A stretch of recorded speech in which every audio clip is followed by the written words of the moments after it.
Hi hello வணக்கம் welcome to HandiMagic. வணக்கம் ஒரு மட்டன் குருமா எப்படி செய்யலான்னு பார்க்கலாமா? முதல்ல ஒரு 1/2 கிலோ மட்டன் நல்லா கழுவி க்ளீன் பண்ணி எடுத்து வச்சுருக்கேன். மஞ்சள் உப்பு போட்டு கழுவி எடுத்து வச்சுருக்கேன்.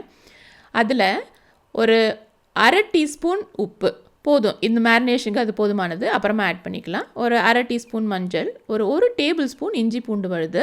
இது சமமான அளவில் எடுத்து கட் பண்ணி க்ளீன் பண்ணி அரைச்சி வச்சுருக்குது. அதில் ஒரு டேபிள் ஸ்பூன், ஒரு 1/4 கப் தயிர். இது எல்லாத்தையும் இப்போ நம்ம மட்டனில் போட்டு நல்லா மேரினேட் பண்ணி ஒரு 1/2 மணி நேரம் ஊற வச்சு எடுத்துக்கலாம்.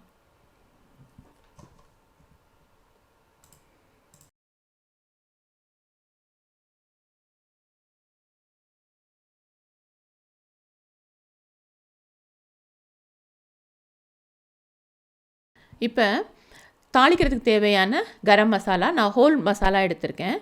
1 டீஸ்பூன் பெருஞ்சீரகம், கொஞ்சம் கிராம்பு, கொஞ்சம் ஏலக்காய், கொஞ்சம் பட்டை. இதுதான் தாளிக்கிறதுக்கு. மிளகாத்தூள் 1.5 டீஸ்பூன் எங்கள் வீட்டுக்கு தேவையான அளவு நான் எடுத்திருக்கேன். நீங்கள் உங்களுக்கு தேவையானதை கூட்டி குறைச்சி போட்டுக்கோங்க. கொஞ்சம் மஞ்சத்தூள், அதுக்கு தேவையான 3 டீஸ்பூன் தனியாத்தூள் எடுத்திருக்கேன்.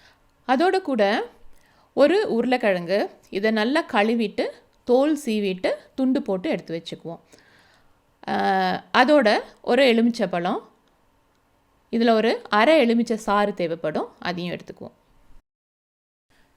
வெங்காயம் ஒரு 2 மீடியம் சைஸ் வெங்காயம் கொஞ்சம் பெரிய துண்டுகளாக கட் பண்ணி வச்சுருக்கேன். இப்போ தட்டி எடுத்துக்க போகிறோம். அதனால் ஒரு மீடியம் சைஸ் தக்காளி, 2 பச்சை மிளகாய், கொஞ்சம் புதினா, கொஞ்சம் கொத்தமல்லி. புதினா வாசம் பிடிக்காதவங்க அதை அவாய்ட் பண்ணிக்கோங்க.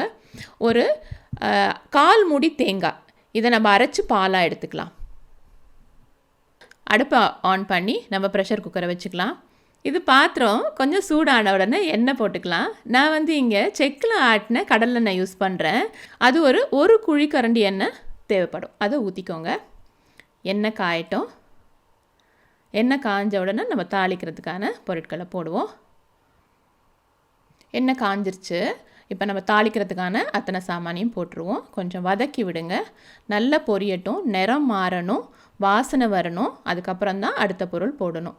அது நல்ல ஒரு தனி சுவையை கொடுக்கும். அது காயாமல் பொரியாமல் நீங்கள் போட்டிங்கன்னா அதோடைய மனமே வேறு மாதிரி தான் இருக்கும். அதனால் கொஞ்சம் டைம் கொடுங்க. மிதமான சூட்டில் வச்சுக்கோங்க அடுப்பை.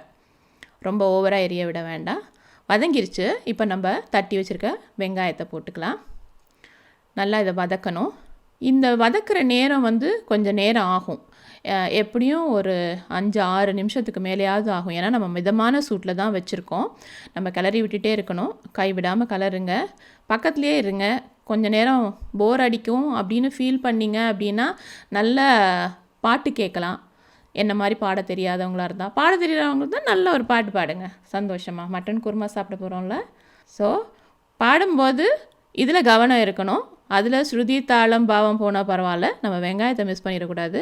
வெங்காயத்தில் கவனம் இருக்கணும். கொஞ்சம் உப்பு போட்டுக்கலாம். வெங்காயத்தில் அது ஒரு தனி சுவையை கொடுக்கும். சீக்கிரமும் வேகும் தண்ணி விட்டு. நான் இப்போ ஒரு 5 நிமிஷமாக நல்லா வதக்கிட்டுருக்கேன். இப்போ பாருங்கள், நல்லா சுருளை வெங்காயம் வதங்கிருச்சு. நல்ல ஒரு பிங்க் கலர் தெரியுது, நல்ல வாசனை வருது. இந்த நேரத்தில் நம்ம தக்காளியும் ஆட் பண்ணிக்கலாம்.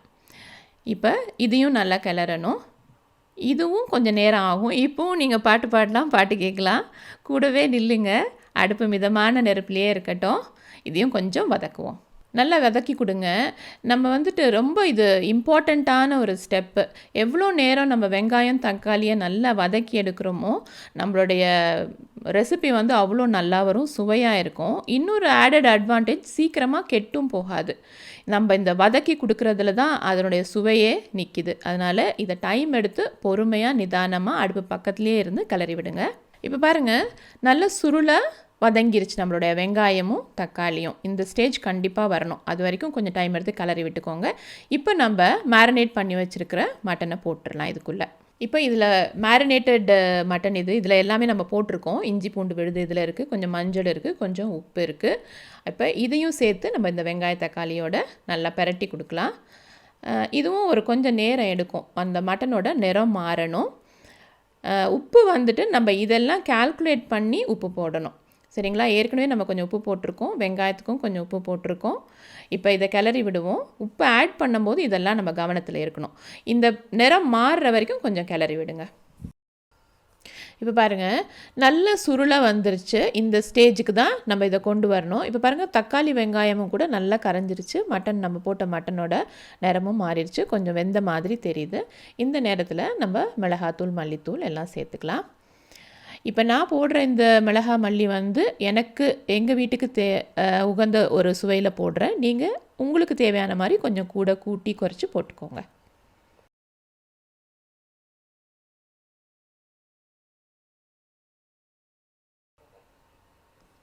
இப்போ பாருங்கள் அந்த மிளகாத்தூள் மல்லித்தூள்லாம் நல்லா கலந்து விட்டுட்டோம். இப்போ நம்ம எடுத்து வச்சுருக்க புதினா கொத்தமல்லி பச்சை மிளகா போட்டுக்குவோம். நான் கொஞ்சம் கார்னிஷுக்கு கொத்தமல்லி கொஞ்சம் நிறுத்திக்கிட்டேன். மற்றதெல்லாம் போட்டாச்சு. இப்போ அதையும் நல்லா இதோட பரட்டி விடுங்க. நல்லா வீடே மணக்குது கம கமன்னு மட்டன் குருமாவோட வாசனை. சரி, இந்த ஸ்டேஜில் இப்போ நல்லா மிக்ஸ் பண்ணி விட்டாச்சு. தண்ணி ஊற்றிக்கலாம். நான் ஒரு 2 கப் தண்ணி இதில் சேர்த்துக்கிறேன்.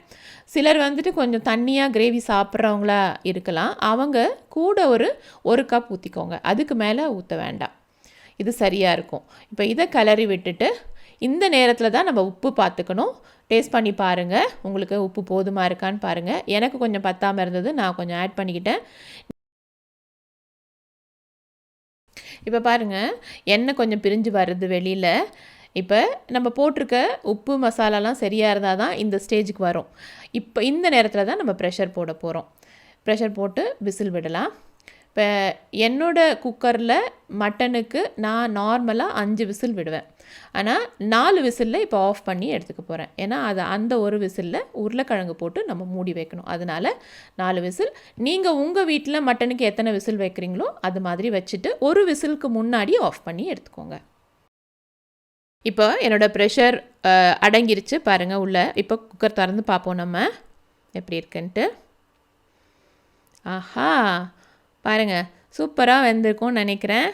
வெந்திருக்கு. நல்லா வாசனை வருது. நல்ல வாசனை வரும்போதே உங்களுக்கு தெரியும் நம்ம ரெசிபி கரெக்டான பக்குவத்தில் வெந்துக்கிட்டு வருதுன்னு. இப்போ இந்த ஸ்டேஜில் தண்ணி யாராவது கொஞ்சம் ஆட் பண்ணணும்னா ஆட் பண்ணுங்கள். ஆனால் கொதிக்கிற தண்ணி தான் ஆட் பண்ணணும். பச்சை தண்ணியும் ஆட் பண்ணக்கூடாது. அப்படி யாராவது வேணும்னா, எனக்கு திக்காக தான் கிரேவி வேணும், நான் ஆட் பண்ண மாட்டேன். இந்த ஸ்டேஜில் இப்போ நான் உருளைக்கிழங்கு போட போகிறேன். உருளைக்கிழங்கு பாருங்கள் இந்த அளவுக்கு துண்டு பண்ணிக்கோங்க. இதை விட சின்னதாக போட்டிங்க அப்படின்னா உருளைக்கிழங்கு கரைஞ்சிரும் ஒரு விசிலில். இந்த அளவு சைஸ் நல்லது. இதுக்கு பெருசாக போடுறவங்களும் இதோட கொஞ்சம் பெருசாக போட்டுக்கோங்க. அதுக்கு மேலே போட்டிங்கன்னா வேகாது. இந்த சைஸுக்கு ஒரு விசில் சரியாக இருக்கும், வேகும். இப்போ இதை போட்டுட்டு ஒரு வாட்டி மிக்ஸ் பண்ணி விட்டுட்டு மறுபடியும் நம்ம ப்ரெஷர் போட்டுருவோம்.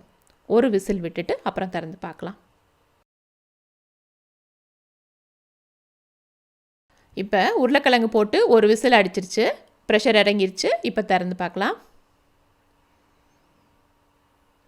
பாருங்கள் உருளைக்கிழங்கு உடையலை, அழகாக வெந்து நிற்குது. இந்த நேரத்தில் நம்ம கரைச்சி வச்சுருக்க பால் எடுத்து வச்சுருக்கோம் இல்லைங்களா, தேங்காய் பால், அதை நம்ம இந்த நேரத்தில் ஆட் பண்ணிக்கலாம்.